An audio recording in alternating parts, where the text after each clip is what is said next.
बिस्मिल्लाहिर्रहमानिर्रहीम अस्सलामु अलैकुम वरहमतुल्लाहि वबरकातुहू। नाज़िर आप देख रहे हैं दुनिया मेरे आके यूट्यूब चैनल और मैं हूं ग़ुलाम नबी मदनी। इस वक्त दुनिया के अंदर हम जिन्स परस्ती को फ़रोग़ देने के लिए मुसलमान मुल्कों पर खुफिया ताकतों ने हमला कर दिए हैं। नाज़िर बहुत से मुसलमान मुल्कों के अंदर यहूदियों की, सहयूनियों की, सलीबियों की और मुसलमान दुश्मनों की साजिशें उरूज पर जा पहुँची हैं। बिलखुसूस तुर्की के अंदर एक बड़ा हंगामा हुआ है जो गुज़श्ता रोज़ पूरी दुनिया ने देखा है। इस्तांबुल के अंदर औरत मार्च हुआ है।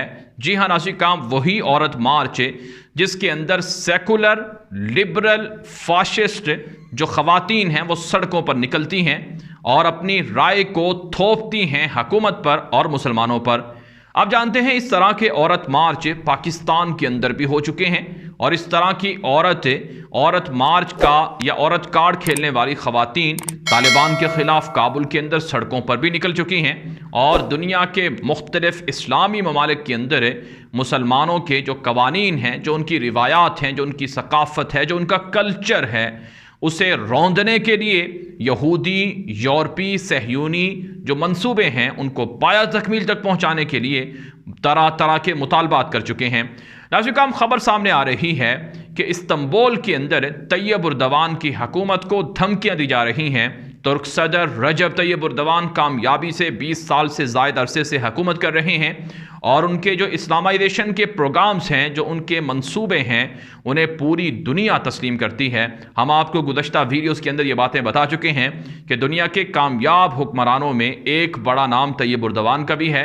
जैसा कि आप जानते हैं चीन के सदर शी जिनपिंग चीन की कामयाब हुकूमत की चला रहे हैं। रूसी सदर व्लादिमीर पुतिन ने टूटे हुए, बिखरे हुए, शिकस्त खोरदा सोवियत यूनियन को दोबारा जिंदा करके एक दोबारा से सोवियत यूनियन बना दिए है, बड़ा उसे उरूज दिए है। इसी तरह से तैयब उर्दवान भी हैं जिन्होंने तुर्की, जिसको खिलाफत उस्मानिया के ज़रिए से तोड़ा गया था या जिसको इस्तेमारी ताकतों के ज़रिए से तोड़ा गया था, खिलाफत उस्मानिया को ख़त्म करके जदीद डेमोक्रेसी वाला तुर्की बनाया गया था। आज वो तुर्की इस्लामाइजेशन का हामिल, खिलाफत उस्मानिया का जानशीन तुर्की बन चुका है। नाज़िर तुर्की के ख़िलाफ़ तरह तरह से साजिशें हो रही हैं। तुर्की को मुख्तलिफ़ तरीक़ों से घेरा जा रहा है।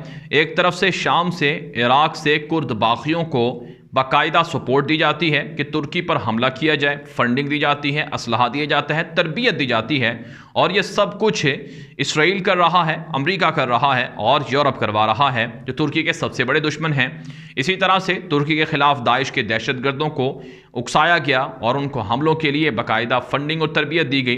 फिर फतहुल्लाह गोलन नामी तंजीम है जो तुर्की के अंदर इदारों में घुसी हुई है और जो तैयब उर्दवान की हुकूमत को ख़त्म करके उर्दगान को रास्ते से हटाकर दोबारा से तुर्की को सेकुलर बनाना चाहती है। आज तुर्की जिस जगह पर खड़ा हुआ है इसमें तैयब उर्दवान की खून पसीने की मेहनत है, या दूसरे लफ्ज़ों में तैयब उर्दवान का मुसलसल जद्दोजहद करना है और उनका मुसलसल जिहाद करना है यूरोप और अमेरिका के ख़िलाफ़, और उनकी कामयाब पॉलिसियाँ दुनिया भी तस्लीम कर रही है।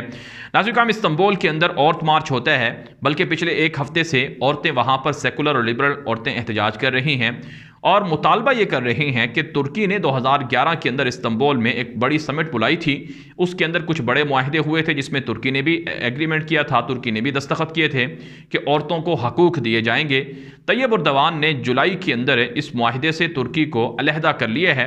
तैयब उर्दवान की हुकूमत ये समझती है कि दरअसल जो 2011 में यूरोप की ताकतों ने मिलकर मुआहदा करवाया था, इस मुआहदे के ज़रिए से तुर्की के अंदर हम जिन्स परस्ती को फ़रोग़ देने की राह हमवार की जा रही है, लिहाजा तुर्की इसकी इजाज़त नहीं देगा। ख़वातीन के नाम निहाद आलमी दिन के मौके पर तैयब उर्दवान ने ट्वीट भी किया है कि हमारे मुआशरे के अंदर ख़वातीन का तहफ़्फ़ुज़ किया जा रहा है। ख़वातीन के हुकूक़ के लिए, तहफ़्फ़ुज़ के लिए जो तुर्क हुकूमत है वो बेहतरीन इक़दामात कर रही है, लेकिन ये सारी चीज़ें मंजूर नहीं हैं तो सेकुलर और लिबरल और जो रोशन ख्याल ख़वातीन हैं उनको मंजूर नहीं है, नाम निहात रोशन ख्याल ख़वातीन। काम इसी हवाले से तैयब उर्दवान की हुकूमत पर इल्ज़ामात लगाए जा रहे हैं कि रवां साल 9-10 महीनों के अंदर तुर्की में 250 से ज़ायद ख़वातीन मर्दों के हाथों कत्ल हो चुकी हैं, जिनको इंसाफ नहीं दिया गया है।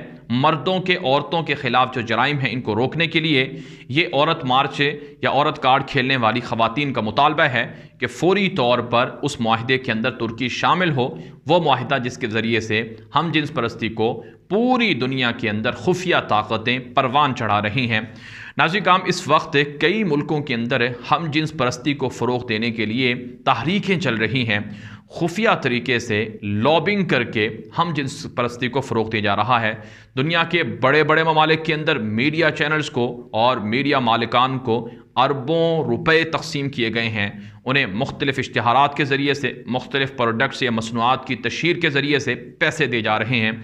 जो इवेंट्स होते हैं, इन इवेंट्स का मकसद भी हम जिन्स परस्ती होता है, जो सेकुलर और लिबरल लोग करते हैं। तो पाकिस्तान के अंदर ये मुहिम ज़ोरों पर है और हिंदुस्तान के अंदर भी ये मुहिम ज़ोरों पर है, और इसी तरह से बांग्लादेश के अंदर है, तुर्की के अंदर है, यहाँ तक कि अरब कंट्रीज़ के अंदर है, मिस्र के अंदर है, मराकश के अंदर और हर जगह पर। यहाँ तक कि नाज़रीन काम, बाज़ यूरोपीय और मगरबी मालिक के अंदर तो हम जिन्स परस्ती को बाकायदा कानूनी दर्जा भी दे दिया गया है। आप जानते हैं हम जिन्स परस्ती इतना बड़ा जुर्म है कि इसके ज़रिए से कौम लूत पर सख्त तरीन अजाब आया था, और वो वहशतनाक जो अजाब है उसके बारे में कुरान पाक वाज़े तौर पर मुख्तलिफ़ मकामात पर हिदायत देते हैं कि इस तरह के जराइम से बचना चाहिए। बहरहाल नाज़रीन काम, तुर्की के अंदर ये जो मुजाहरा हुआ है, इस पर मुजाहिरीन को मुंतशिर करने के लिए आंसू गैस का इस्तेमाल भी हुआ है। ख़वातीन मुश्तइल हुई हैं, सिक्योरिटी एहलकारों पर हमले भी किए गए हैं मुख्तलिफ़ तंजीमों ने। तो इसको बढ़ा चढ़ाकर आलमी मीडिया पर पेश किया जा रहा है कि ख़वातीन पर तुर्की में हमले हो गए हैं, हालांकि ऐसा कुछ भी नहीं हुआ है। बहरहाल नाज़रीन काम, बात कर लेते हैं एक और बड़ी खबर की, और ये खबर है तुर्की की करेंसी के डिवैल्यू होने के हवाले से। नाज़रीन काम, जो तुर्की की करेंसी लीरा है वो डॉलर के मुकाबले में मुसलसल अपनी जो कीमत है वो खो रही है, और लीरा डिवैल्यू हो रहा है और डॉलर काफ़ी महंगा हो रहा है, जिससे तुर्की की इकॉनमी पर काफ़ी असर पड़ रहा है। इस हवाले से बहुत से लोग तैयब उर्दवान की पॉलिसियों को तनकीद का निशाना बना रहे हैं कि तैयब उर्दवान की नाकाम पॉलिसी हैं जिसकी वजह से लीरा डिवैल्यू हो रहा है। लेकिन नाज़रीन काम, असल हकीकत ये नहीं है, बल्कि असल हकीकत ये है कि आलमी माशी गारतगर मुसलमान मुल्कों को तरक्की याफ्ता नहीं होने देना चाहते हैं। वो मुसलमान मुल्कों की तरक्की को रोकना चाहते हैं, मुसलमान मुल्कों की मईशत को तबाह करना चाहते हैं।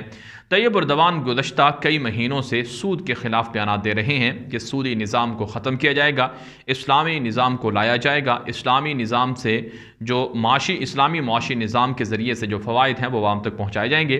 बहुत से लोगों ने यह भी दावा किया है कि तैयब उर्दवान की हुकूमत ने जो तुर्की के अंदर जो इंटरेस्ट रेट है, जो शरह सूद है, उसको कम किया है, जिसकी वजह से आलमी माशी गारतगर हिल कर रह गए हैं। उन्हें पता है कि अगर तुर्की के अंदर सूदी निज़ाम ख़त्म हो गया तो पूरी दुनिया के अंदर उनकी जो बनाई हुई जमहूरियत है ये ख़त्म हो जाएगी, जो सो कॉल्ड डेमोक्रेसी है ये ख़त्म हो जाएगी, सरमायादाराना सिस्टम ख़त्म हो जाएगा, कैपिटलिज्म ख़त्म हो जाएगा, और दुनिया के अंदर मुसलमान एक मर्तबा फिर जुड़ जाएंगे, और वही करेंसी और वही पैसा चलने लगेगा जिसको अल्लाह ताला ने खिलकतन तख्लीक किए है पैसे के लिए, जैसा कि सोना है, जैसा कि चांदी है। तो इस वजह से ये सब चीज़ें हो रही हैं। तो तैयब उर्दवान की हुकूमत पर काफ़ी प्रेशर है, लेकिन तैयब उर्दवान की जो पॉलिसी हैं उनके ज़रिए से तुर्की के अंदर इन्वेस्टमेंट भी आ रही है। बैरूनी इन्वेस्टमेंट से तुर्की काफ़ी संभल भी रहा है। आप जानते हैं नाज़रीन काम, तुर्की के सदर तैयब उर्दवान ने तुर्की के अंदर ये पॉलिसी शुरू कर रखी है कि अगर बैरूनी दुनिया के अंदर बसने वाले कोई भी शख्स या कोई भी इदारे अगर तुर्की के अंदर इन्वेस्टमेंट करते हैं तो उनको बहुत से फ़वाइद दिए जाते हैं। तो इसी मकसद के लिए तुर्की के अंदर इन्वेस्टमेंट में इजाफा हुआ है।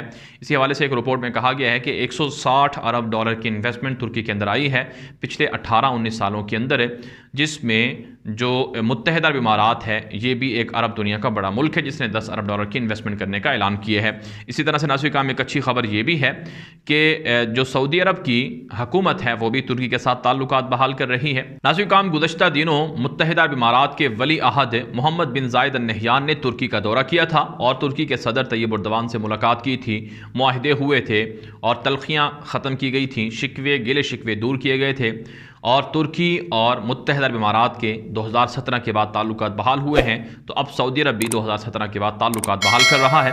इसी हवाले से अच्छी खबर यह है कि सऊदी अरब के वज़ीर तिजारत ने तुर्की का दौरा किया है और तुर्की के आला हुकाम से मुलाकातें की हैं और सऊदी अरब भी तुर्की के अंदर इन्वेस्टमेंट करने के लिए राज़ी हुआ है। अच्छी बात है, अगर अरब दुनिया, मुसलमान दुनिया एक हो जाए, मुत्तहिद हो जाए, तो सहयूनियों के, सलीबियों के, दुश्मनों के अज़ाइम पूरे नहीं हो सकेंगे इंशाअल्लाह। बहरहाल अज़ीज़, ये वीडियो दोस्तों के साथ व्हाट्सएप पर, फेसबुक पर, ट्विटर पर, इंस्टाग्राम पर, हर जगह पर शेयर करें ताकि लोगों को मालूमात मिले, लोगों को हक़ाइक़ मिले, लोग झूठ से, प्रोपेगेंडे से बच सकें। अब तक के लिए इतना ही इजाज़त दीजिए। अस्सलामु अलैकुम व रहमतुल्लाहि व बरकातुहू।